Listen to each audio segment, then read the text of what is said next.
আসলে যে পরিচালিত হয় যার মাধ্যমে আমাদের কামাল একজন অভিনেতা। আমি অনুষ্ঠানের বক্তব্য শুরুতেই একটি কথা না বলে পারছি।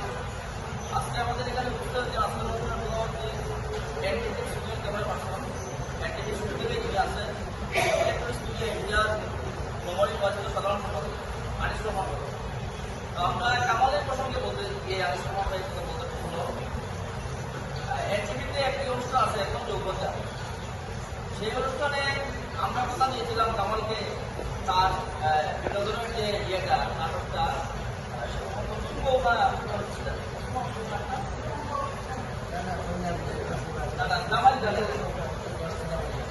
আমরা আগেই বলেছিলাম আমাদের সিলেটের পরিচিত ছিল মারুফ ভাই।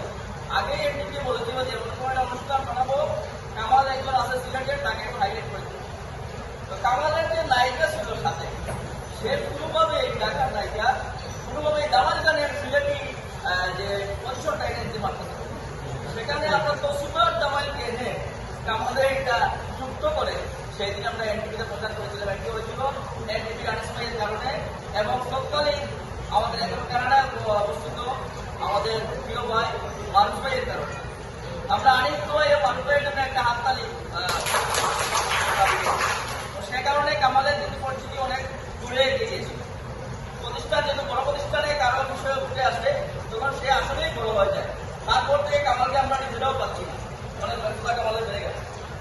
আজকের অনুষ্ঠান সম্পর্কে একটু বলবো। আমরা কিন্তু দেশ যুব সংগঠন শুরুতে সামাজিক অঙ্গনে কিভাবে মানুষকে যুক্ত করা যায় এবং স্বাবলম্বী করা যায়। স্বাবলম্বী করতে হলে জানা প্রয়োজন, আর জানতে হলে প্রশিক্ষণের প্রয়োজন। সে বিষয়টুকু কামাল সকলকে নিয়ে সকল ব্যস্ততার মধ্যেও অনেক মানুষকে নিয়ে বারবার কল দিয়ে যাকে যেখানে প্রয়োজন সেখানে ব্যবহার করে এই যুব সমাজ বর্তমান শিক্ষিত সমাজকে কিভাবে দক্ষ করা যায় সে লক্ষ্যে দেশ যুব সংগঠনের কার্যক্রম এগিয়ে দিচ্ছে। এর ধারাবাহিকতায় আজকের এই অনুষ্ঠান। আজকে আমরা দুই দিন ব্যাপী যারা বক্তব্য নিয়েছি, একসঙ্গে একজনের বক্তব্য শুনলাম, শুনে মনে হলো যে উনি বক্তব্য দিয়েছেন, যারা দেন নাই তারাও কিন্তু শিখেছেন। একজন যেহেতু শিখেছে ওর পাশেই তো বাকি আছে। অনেকে হয়তো বলেন নাই। আমরা বলবো আসলে বর্তমান সমাজে আমরা কিন্তু দরিদ্র সীমার উপরেও না নিচেও তেমন একটি জায়গায় অবস্থান করি। চাইলেও সব করা যায় না, পারিবারিক অনেক সীমাবদ্ধতা থাকে। তারপরও আমরা যারা শিক্ষিত সমাজ আপনারা আছেন, আপনাদের একটি সময় হাতে আছে। আপনারা শিক্ষিত হয়েছেন কিন্তু কোনো কর্মতে এখনো যোগদান করেন নাই।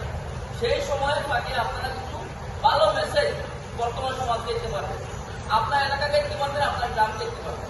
সেই ভালো মেসেজের জন্য দেশ যুব সংগঠন আপনাদেরকে প্রশিক্ষণ দিয়ে মাঠে ছেড়েছে। আপনারা আজকে প্রশিক্ষণ নিয়ে যে সংগঠন নিয়ে যাবেন, যাওয়ার পর যে আপনাদের কাজ শেষ এটা নয়। সমাজের সকল খারাপ কাজে আপনারা প্রতিবাদ করবেন, ভালো কাজের মেসেজ দিবেন। সেই ভালো কাজের মেসেজ দেওয়ার এবং সবচেয়ে গুরুত্বপূর্ণ আজকের যে মেসেজটি প্রত্যেকটা পরিবারের জন্য জরুরি, সেটা হচ্ছে মা ও শিশুর যত্ন। সেটা আমাদের ভবিষ্যতে বাচ্চাদের কিভাবে যত্ন নিতে হবে সে বিষয়টি আপনারা মেসেজ দিয়েছেন। একটি পরিবার দরিদ্র পরিবার শিক্ষা টাইপের স্ত্রী, সে কিন্তু যেতে পারছে না একটি প্রতিষ্ঠানে তার অর্থের অভাবে, কিন্তু আপনি তাকে যদি সেবা দেন, আপনি তাকে যদি পরামর্শ দেন, সে কিন্তু তার জীবন পরিচালনায় একটি সহায়ক শক্তি হবে। আজকের অনুষ্ঠানের সভাপতি সহ অতিথিবৃন্দ আমাদের সাথী ভাই সহ যারা আছেন, আজকের অনুষ্ঠান করতে গিয়ে আসলে তিনি পরিশ্রম করতে অক্লান্ত আমাদের কামাল আহমদ দুর্জয়, আজকের অনুষ্ঠানের সভাপতি এবং আমাদের হাফিজ ভাই তুষ্টি সহ সবাই। আমি আসলে আজকের অনুষ্ঠান করতে গিয়ে তেমন কিছু সহযোগিতা করতে পারি নাই। তবে আপনাদেরকে আশ্বস্ত করতে চাই, আগামী দিনে দেশ যুব সংগঠনের উদ্যোগে আরো একটি বড় ধরনের অনুষ্ঠান হবে, যেটি হবে সিলেটের কোনো কনভেনশন হলে। দেশ যুব সংগঠন যেহেতু আমরা চাই নাই, দ্বিতীয় থেকে আজ শুরু নিয়ে আছি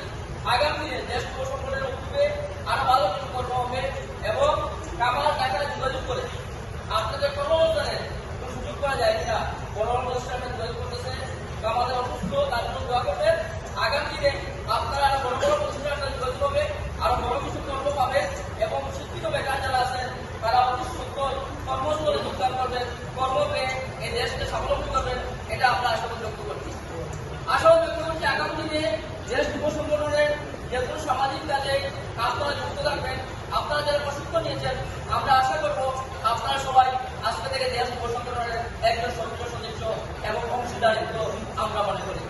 আমরা আগামী দিনে দেশ যুব সংগঠনের যে কোনো ডাকে যেন আপনাদেরকে পাই। দেশ যুব সংগঠন খুব খারাপ কাজের সাথে সম্পৃক্ত নয়। দেশ যুব সংগঠন শুরু থেকে বৃক্ষরোপণ, সামাজিক কর্মকাণ্ড, সরকারকে সহযোগিতা, যুব সমাজের পক্ষ থেকে যে সহযোগিতা করার দরকার সরকারকে, সেটুকু দেশ যুব সংগঠন করে যাচ্ছে।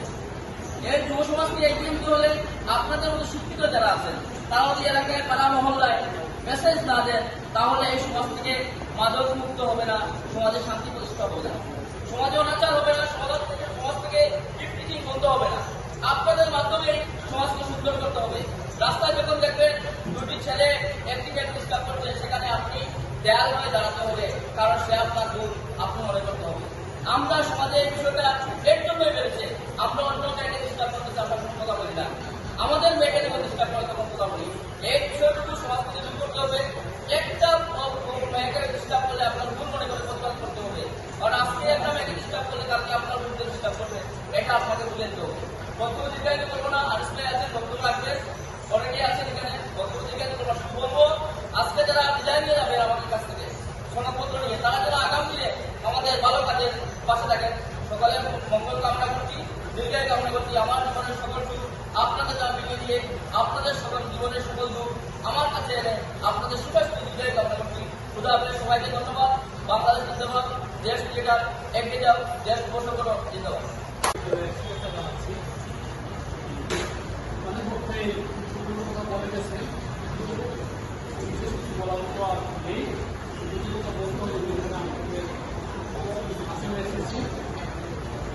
আপনারা যেদিন এই কর্মশালা শুরু হয়, আমি উপস্থিত ছিলাম, সেদিকে বলেছিলাম। আজকেও যতটুকুই বলবো, আপনারা যে প্রশিক্ষণ থেকে যতটুকু জ্ঞান আহরণ করেছে, আমার অনুরোধ থাকবে, প্রত্যাশা থাকবে, সেই জ্ঞানটুকু আপনারা আরো একজনের কাছে মিলিয়ে দেবেন। আপনার মাধ্যমে যদি আরো একজন লোক মানুষ উপকৃত হয়, তাহলে আপনি যে অধ্যাবসায়টা পড়লেন যদি, সেই অধ্যাবসায় প্রচুর সার্থকতা। আর আপনি যদি যে আপনার মধ্যে সীমাবদ্ধ রাখেন, কাজে না লাগান, আপনার এই জ্ঞান যদি সমাজের কোনো উপকারে না আসে, যদি দেশের কোনো উপকারে না আসে, যদি মানুষের কোনো উপকারে না আসে, তাহলে আপনাদের এই পরিশ্রম, সময়ের অঞ্চলের ছবি এটা প্রথম থাকলো আপনারা যেগুলো আহরণ করেছেন বা অন্যের মধ্যে বুঝিয়ে দেবেন, অন্যকে আলোচিত করতে আপনারা উদ্যোগী হবেন, সেটাই করতে হবে। যেগুলোকে নিয়েছে শুধু আপনাকে আলোচিত করা নিয়ে হবে, আপনি আপনারা যারা এগুলো এখানে আছেন বিষয়কে আলোচিত করার জন্য আমাদের যে প্রচেষ্টা, যে এই সমাজটাকে আমাদের উন্নতি করা সমাজ, আমাদের পারিপার্শ্বিক অবস্থার সুযোগ করা, আমাদের সমাজের যে দুর্দশা আমরা সুফল দেখতে পারি। যদি আমরা এক জায়গা থেকে তুলি,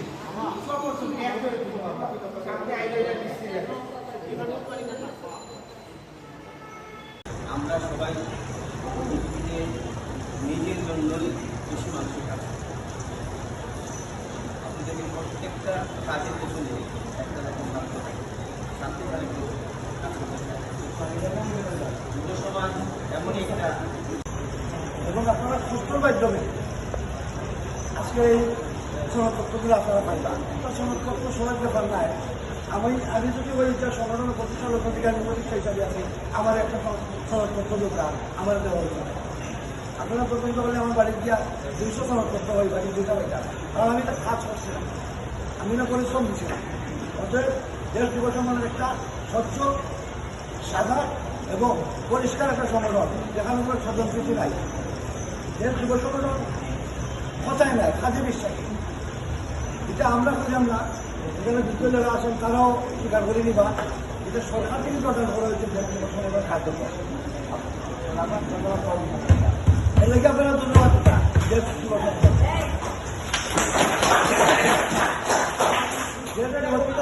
দেশ যুব সংগঠন যেদিকে আগ্রহ, এদিকে সমাজ আগ্রহ, সমাজ অগ্রসর হয়। দেশ যুব সংগঠনে যেটা দেখে, এটা রাষ্ট্র উন্নয়নের স্বার্থে দেখে। দেশ যুব সংগঠনের যে কাজ আসল, এটা সফল, মানে সক্রিয় অংশগ্রহণের মাধ্যমে এই কাজটা সফল করে। এটার নাম হলো দেশ যুব সংগঠন। যাই হোক, আজকের এই অনুষ্ঠান সফল হোক, সার্থক হোক। আর আমি আমার বক্তব্য শেষ করলাম। আমিও টিকে আসলাম, আজকেও আছি, আগামী থেকে আসবো। ধন্যবাদ।